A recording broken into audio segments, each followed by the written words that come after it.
ಎಲ್ಲರಿಗೂ good morning.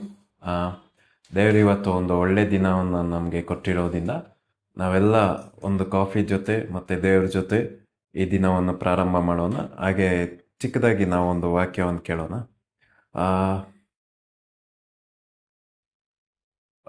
ಬೈಬಲಲ್ಲಿ ನಾವು ನೋಡೋದಾದರೆ ಆದಿಕಾಂಡದಿಂದ ನಾವು ಬೈಬಲ್ ಪೂರ್ತಿಯಾಗಿ ನೋಡೋದಾದರೆ ಇಲ್ಲಿ ಒಂದು ಪ್ಯಾಟ್ರನ್ ಯಾವಾಗಲೂ ರಿಪೀಟ್ ಆಗ್ತಾನೆ ಇರುತ್ತೆ.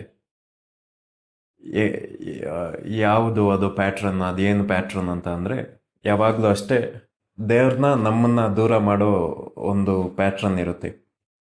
ಅದು ಮುಖ್ಯವಾಗಿ ಹೇಗೆ ದೂರ ಮಾಡೋಕ್ಕೆ ಪ್ರಯತ್ನ ಪಡ್ತಾನೆ ಇರ್ತಾರೆ. ಏನನ್ನ ಯೂಸ್ ಮಾಡಿ ಈ ದೇವ್ರನ್ನ ನಮ್ಮನ್ನ ದೂರ ಮಾಡಬೇಕು ಅಂತ ಇರ್ತಾರಂದ್ರೆ ಜನಗಳನ್ನ ಉಪಯೋಗ ಮಾಡಿ, ಕಷ್ಟಗಳನ್ನ ಉಪಯೋಗ ಮಾಡಿ, ಅಥವಾ ನಮ್ಮ ಒಂದು ಕೊರತೆಗಳನ್ನ ಉಪಯೋಗ ಮಾಡಿ ಯಾವಾಗಲೂ ಒಟ್ಟು ಹೇಗೋ ಇವನು ಈ ವ್ಯಕ್ತಿ ಇಲ್ಲ ನಮ್ಮ ಕುಟುಂಬ ದೇವರಿಂದ ದೂರ ಆಗಬೇಕು. ಇದು ವೈರಿ ಮಾಡುವ ಒಂದು ಕೆಲಸ. ಇದನ್ನು ಬೈಬಲ್ ಪೂರ್ತಿಯಾಗಿ ನಾವು ಅಬ್ಸರ್ವ್ ಮಾಡ್ಬೋದು.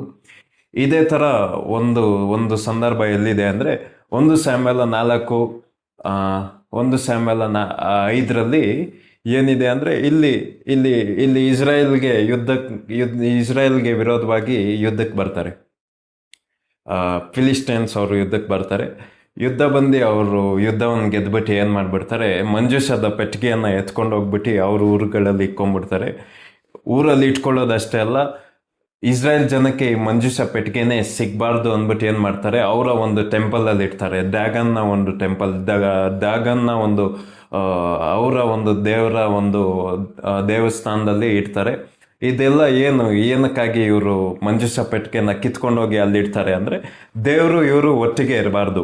ಯೇಸು ಕ್ರಿಸ್ತ, ಯೆಹೋವ ದೇವರು ಮತ್ತು ಇಸ್ರಾಯೇಲ್ ಜನ ಒಟ್ಟಿಗೆ ಇರಬಾರ್ದು. ಅದಕ್ಕೆ ಏನು ಮಾಡ್ತಾರೆ, ದೇವರ ಒಂದು ಪ್ರಸನ್ನತೆಯಿಂದ ತುಂಬಿರೋ ಒಂದು ಪೆಟ್ಟಿಗೆಯನ್ನು ಎತ್ಕೊಂಡೋಗಿ ಅವರ ಒಂದು ಟೆಂಪಲಲ್ಲಿ ಇಡ್ತಾರೆ.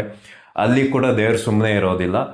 ಏನು ಮಾಡ್ತಾರೆ, ಆ ಒಂದು ಶಿಲೆಯ ಒಂದು ಭಾಗಗಳನ್ನ, ಒಂದು ಪಾರ್ಟ್ಸ್ಗಳನ್ನ ಮುರಿದಾಕಿ ನೆಕ್ಸ್ಟ್ ಅವರು ಇನ್ನೊಂದು ಕಡೆ ತಗೊಂಡು ಹೋಗ್ತಾರೆ. ಒಟ್ಟು ಇಸ್ರೇಲ್ಗೆ ದೇವ್ರಿಗೆ ಹತ್ರ ಆಗಬಾರ್ದು, ಹಂಗೆ ಅವ್ರು ಇನ್ನೊಂದು ಕಡೆ ತಗೊಂಡು ಹೋಗ್ತಾರೆ.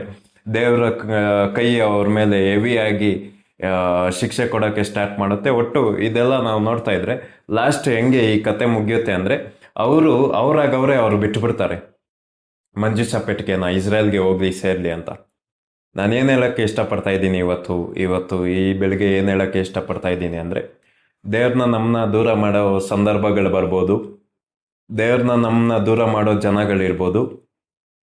ನಾವೇ ಅಂದ್ಕೋಬೋದು ದೇವರಿಂದ ದೂರ ಆಗೋಣ ಅಂತ. ಆದರೆ ಈ ದೇವ್ರು ನಮ್ಮಿಂದ ದೂರ ಆಗಲ್ಲ. ಯಾವುದೆಲ್ಲ ರಾಜಗಳು ಪ್ರಯತ್ನ ಪಟ್ಟರು, ಯೇಸು ಕ್ರಿಸ್ತ ಹುಟ್ಟುವಾಗ ಒಬ್ಬ ರಾಜ ಹಿಸ್ಟ್ರಿನೇ ನಿರಾಕಾರ ಮಾಡೋಕ್ಕೆ ಆಗೋದಿಲ್ಲ, ರಿಜೆಕ್ಟೇ ಆಗೋದೇ ಇಲ್ಲ ಅಂತ ಒಬ್ಬ ರಾಜ ಏನು ಮಾಡ್ತಾನೆ, ಯೇಸು ಕ್ರಿಸ್ತನ ಹುಟ್ಟಿದ ತಕ್ಷಣನೇ ಅವ್ರನ್ನ ಸಾಯಿಸ್ಬೇಕು ಅಂತ ಅನ್ಕೊತಾನೆ. ಆದರೂ ಆಗಲ್ಲ. ಡ್ಯಾನಿಯಲ್ ಕಾಲದಲ್ಲಿ ನೀವು ಅಬ್ಸರ್ವ್ ಮಾಡ್ಬೋದು, ಅಲ್ಲಿ ಒಬ್ಬ ರಾಜ ಟ್ರೈ ಮಾಡ್ತಾನೆ, ಆದರೂ ಆಗಲ್ಲ. ಶಾರ್ದಾಕ್ ಮೇಷಕ್ ಅಬೇದ್ನೆಗೋಗೆ ಟ್ರೈ ಮಾಡ್ತಾರೆ, ಆದರೂ ಆಗಲ್ಲ. ರಾಜರುಗಳೇ ವಿರೋಧವಾಗಿ ಬಂದ್ರೂ ದೇವ್ರನ್ನ ಮತ್ತೆ ಆತನ ಮಕ್ಕಳನ್ನ ದೂರ ಮಾಡೋಕ್ಕಾಗಿಲ್ಲ. ಇವತ್ತು ನಾನು ಏನು ಹೇಳ್ತಾ ಇದ್ದೀನಿ ಅಂದರೆ, ನಿಮ್ಗಿರೋ ಕಷ್ಟಗಳು ನಿಮ್ಮನ್ನ ಬೇರೆ ಮಾಡೋಕ್ಕಾಗೋದಿಲ್ಲ, ದೆವ್ವಗಳು ದೂರ ಮಾಡೋಕ್ಕಾಗೋದಿಲ್ಲ, ದೇವದೂತರುಗಳು ದೂರ ಮಾಡೋಕ್ಕಾಗೋದಿಲ್ಲ. ಯಾಕೆ ಇದೆಲ್ಲ ಯಾಕೆ ಆಗುತ್ತೆ ಅಂದರೆ, ಅವ್ರಿಗೆ ನಾವು ಅಷ್ಟಿಷ್ಟ, ಅವ್ರಿಗೆ ನಮ್ಮ ಜೊತೆ ಇರೋಕ್ಕೆ ಅಷ್ಟು ಇಷ್ಟ. ಅದಕ್ಕೆ ಅವರು ಯಾರೇ ದೂರ ಮಾಡಿದ್ರು ಅವ್ರ ವಿರೋಧವಾಗಿ ಇವರಾಗಿ ಒಟ್ಟು ನಮ್ಮನ್ನ ಸೇರ್ತಾರೆ. ಇವರು ಯಾರೇ ನಮ್ಮ ಪಾಪಗಳು ದೂರ ಮಾಡ್ತಾಯಿತ್ತೋ ಆ ಪಾಪನೇ ಹೊಡೆದಾಕ್ತರು, ನಮ್ಮ ಶಾಪಗಳು ಅವರಿಂದ ದೂರ ಮಾಡಿದ್ರೆ ಆ ಶಾಪನೇ ತೆಗೆದಾಕ್ತರು, ನಮಗಿರೋ ರೋಗಗಳು ಅವರಿಂದ ನಮ್ಮನ್ನ ದೂರ ಮಾಡ್ತಾಯಿದ್ರೆ ಆ ರೋಗಗಳನ್ನೇ ತೆಗೆದಾಕ್ತಾರೆ. ಒಟ್ಟು ನಮಗೂ ಅವ್ರಿಗೂ ಇರುವ ಅಡ್ಡಗೋಡೆಯನ್ನು ಯಾವುದೇ ಕಾರಣಕ್ಕೂ ಬಿಡ್ದಾರ ಹಾಗೆ ಆ ಟೆನಿಕಾಸ್ಟ್ ಅವರ ಆ ವಾಲ್ನ ಡೆಮಾಲಿಷ್ ಮಾಡಿ ಏನು ಮಾಡ್ತಾರೆ, ಈ ದೇವರು ನಮ್ಮನ್ನ ಸೇರ್ತಾರೆ. ಇವತ್ತು ಈ ದಿನನ ಪ್ರಾರಂಭ ಮಾಡುವಾಗ ನಿಮ್ಮ ತಲೆಯಲ್ಲಿ ಏನು ಇಟ್ಕೊಳ್ಬೇಕಂದ್ರೆ, ದೇವ್ರನ್ನ ನನ್ನ ದೂರ ಮಾಡೋ ಶಕ್ತಿನೇ ಯಾವುದೂ ಇಲ್ಲ, ದೇವ್ರನ್ನ ನನ್ನ ದೂರ ಮಾಡೋ ವ್ಯಕ್ತಿಗಳೇ ಯಾರೂ ಇಲ್ಲ, ದೇವ್ರನ್ನ ನನ್ನ ದೂರ ಮಾಡೋ ಜನರೇ ಯಾರೂ ಇಲ್ಲ. ಯಾವ ಶಕ್ತಿ ಆಗಿರಲಿ, ಕಾಣಿಸ್ತಾ ಇರೋದಾಗಿರಲಿ, ಮಾನಸಿಕವಾಗಿರಲಿ, ಆತ್ಮಿಕವಾಗಿರಲಿ, ನಿಮ್ಮನ್ನ ಮತ್ತು ದೇವ್ರನ್ನ ನಿಮ್ಮ ಕುಟುಂಬನ ಮತ್ತು ದೇವ್ರನ್ನ, ನಿಮ್ಮ ಮಕ್ಕಳನ್ನ ಮತ್ತು ದೇವ್ರನ್ನ ಅಗಲಿಸೋದಕ್ಕೆ ಆಗೋದೇ ಇಲ್ಲ. ಇವತ್ತು ದಿನ ಪ್ರಾರಂಭ ಮಾಡೋಕ್ಕಿಂತ ಮುಂಚೆ ಒಂದು ಕಾರ್ಯವನ್ನು ನಿಶ್ಚಯವಾಗಿ ನೀವು ತಿಳ್ಕೊಳ್ಳಿ, ನಿಮಗೆ ನೀವು ಹೇಳ್ಕೊಳ್ಳಿ, ನನ್ನ ದೇವ್ರನ್ನ ದೂರ ಮಾಡೋ ಶಕ್ತಿ ಯಾವುದೂ ಇಲ್ಲ. Have A nice day.